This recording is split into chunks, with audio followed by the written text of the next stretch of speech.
we're living in a world where we need diversity. As you saw, the lockdown happened, your customers slowed down. The question becomes, what is your online offer? The question becomes, what do you have for sale online? The question becomes, how is your business diversified? You got to just press record. So let's bring Katie on and see. Whoa! I got a bird with me. Yeah, he hangs out with me. It's pretty cool. That's awesome, Katie. Hey, tell me where you're watching from. What's your business, and how has this kind of pandemic thing affected you? So I'm in Gilbert, Arizona, and I'm in the business with horses. I teach horseback riding lessons and what's called equine assisted learning, which is mental health-based sessions for special needs. So when the pandemic first hit, we have a lot of immunocompromised people, so we kind of fell flat. But now that the world is opening back up, I'm seeing a lot more clientele come through. Do you have a YouTube channel? Or I sure do. What's your channel called? It's called Equine Feather US. How do I spell that? Equine Feather, like equine, EQUINE, FEATHER, and then space US. Got him. Okay, awesome. So what's your question today? So, I mean, basically my channel is kind of just recently started. I'm kind of wondering how to target local people, because the really cool thing about this channel is I've already gotten one in-person client who has found me through YouTube. I have no idea how she found me, considering, you know, how small the channel is. But that's kind of what I'm looking at, is targeting equestrians in my community, because that's my main service, is them coming in, taking lessons, training their horse. I love it. So that's crazy though. You're telling me you already got one client, you just started. Yep. You have 30 subscribers and they came and worked with you locally. They said they found the YouTube video? Yeah, they said that they were researching horses on YouTube and stumbled across my channel and binge watched everything, and then they signed up for a couple months of lessons. So she's coming to me once a week for a lesson. That's amazing. And friends watching this, whether live or on the replay, that's the power of YouTube, man. 31 subscribers in.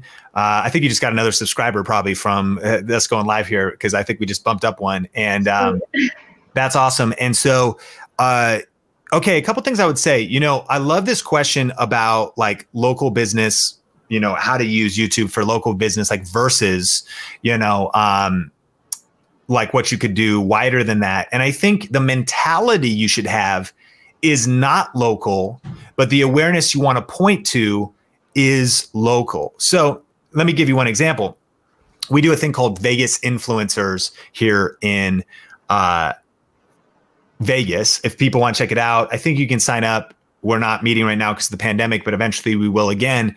VegasInfluencers.com. So think about that. And even what I just did here on Think Marketing and whatnot, like people are aware of it.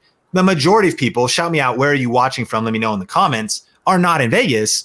But what's been so crazy as your influence grows on YouTube is that like over 50 people probably now have come to Vegas Influencers. Now that's a free meetup that we do monthly during normal times. And it's led to a lot of business. So I think there's an opportunity for you to take on the mentality of, I could see even just your thumbnails, by the way, look great. It looks like the momentum you're already doing, like everything looks really great. So it looks, obviously you're able to create content. It looks like you were smart there, even in starting with like a cool moment and then maybe cutting back into the content. So you've got some intuition and definitely seem to be doing some things right. And all of that is like super, super awesome. My wife, Sonia, is going to love this channel too.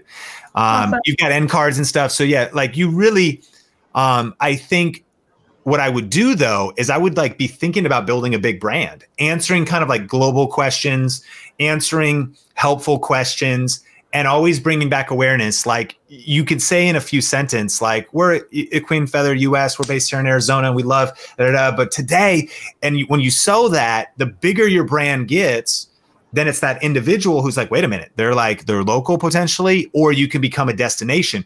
Probably another 20 people that have come to Vegas Influencers have come because Vegas is a destination. And when they're in town, they're like, dude, I didn't even know. And it happened. Vegas is quite a few conventions and whatnot. But nevertheless, someone's like, man, when I visit, I might want to visit one time. So it's kind of a mentality shift. And I think that also is a shift, and this goes for all of us as business owners and entrepreneurs, that there are ways to create multiple streams of income eventually. I mean, eventually it could be like an online course, or it could be something related to even the business of what you're doing, or even helping others launch that, even from the mental health side, or like whatever. And it could be resources or e-commerce. And not that that's your ambition, but we're living in a world where we need diversity. As you saw, the lockdown happened, your customers slowed down. The question becomes, what is your online offer? The question becomes, what do you have for sale online?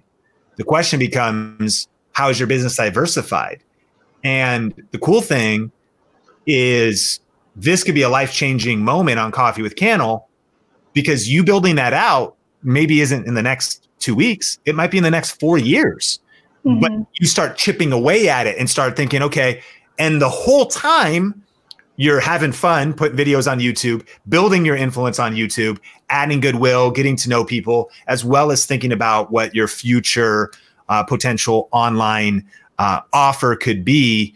Again, eventually it could be like affiliate marketing, best accessories for horses, and tackle like DIY, like maybe how to build I'm just kind of some different ideas that like globally some people could really be into. And let me bring up one of our students that kind of, I think, speaks to this to illustrate the mentality. So Stone Coat Countertops they do epoxy countertops. And so that's countertops that kind of look like stone, but are made much more affordable with epoxy. And this is Mike, and he, their YouTube channel gets like 4 million views a month. So by the way, and it's had as many as 10 million views a month. And that's literally like $50,000 to $100,000 at certain times in YouTube ad revenue. Like that's the idea of building a big brand in terms of, and that sounds crazy, but like, there's a lot of people around the world that would maybe want to watch horse stuff. So you start thinking that way. But then they actually have an e-commerce store where you can buy this and do it yourself. So I should go back and say they install the countertops for people locally. So they have a brick and mortar local business. But then they also have the videos and the YouTube ad revenue. But then they also sell the e-commerce stuff on their website, table, epoxy, etc., all the different things. And if you actually study out their business, they've got about 10 different income streams. That is not, that's probably a little overwhelming. You're like, slow down. I could tell you had a little extra coffee today, Sean, as usual. But like, that's, it's a lot, but that's like the next 1, 2, 3, 4, 5 years. That would be the way I'd be thinking about your YouTube channel. And you don't have to do any of those things, or you could do all of those things. And it's really brick by brick, because you start getting a little ad revenue. I don't know if you have like a family member or a sister or a friend or an intern, they start helping you create more videos. You start making a little bit more momentum with the videos. You put out a couple like product review type horse product, or you work with a company that makes saddles and some different things. And just you start biz deving your way up, and then more revenue comes, so you could build a bigger team if that's your ambition. Yeah. And that's really where the YouTube channel could grow to. That is what I would do if I was you, looking at the quality of the content you're putting out, looking at your energy on camera, and then just thinking about the biggest struggle we all are going to have. This is what our Think Marketing channel is all about, is you got to get known. The only way someone could ever like you and eventually do business with you, business works from know, like, and trust, is they need to actually know who you are first. So we want to go wide with YouTube content. We want to go wide with awareness, right? We want to go wide with, and YouTube channel gives us the opportunity to do that, even if there's sort of a global audience reach or a US wide reach mentality. Big things start small. The huge oak tree starts as just a seed form. And then eventually that oak tree, though, supplies shade and abundance, for generations. And so I think it's got some big level of think for your YouTube channel. But then I would think you'd have as many local clients as you need. Of course, there could be other online marketing strategies. When I think local, sometimes I think YouTube's like a brand, almost like a portfolio, almost like something for people to look at locally on your website. Like, wow, they connect with you. We just did a Think Marketing episode with Stephanie Liu, who said one of the power of video is it actually, when people look in our eyes and they connect with us on video and we talk to them and add value, it releases oxytocin in the brain, which is the feel-good chemical.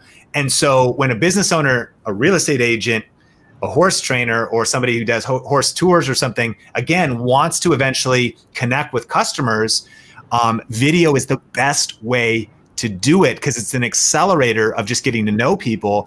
And eventually your pipeline will be so full, quote unquote, it's a sales term, right? But like your pipeline will be so full that I think you could not just create a lot of online abundance, but also have plenty of people coming to you locally in Arizona as well. Does that make sense? And is that valuable? Yeah, that's beautiful. I love that. Thank you so much. Yeah, no, it definitely makes sense to kind of reach out far and wide and then have, you know, local people come on through. I love the tree comparison that you use, because that's kind of what it feels like. Is it feels like I've planted the seed and it's starting to sprout, and I can definitely see the potential that YouTube has. I love it, Katie. I really appreciate that you came on. What was your bird's name again? Pluto. Pluto. That's the first bird we've had on Coffee with Cannell. Does Pluto talk or no? Sometimes he sings, but he's really shy. Okay, he's probably camera shy, like a lot of us. Shout out if you're still like shy to get on camera, just like Pluto. Well, hey, Katie, I appreciate you. Thanks so much for coming on with Coffee with Cannell, and I'm excited to see how your channel grows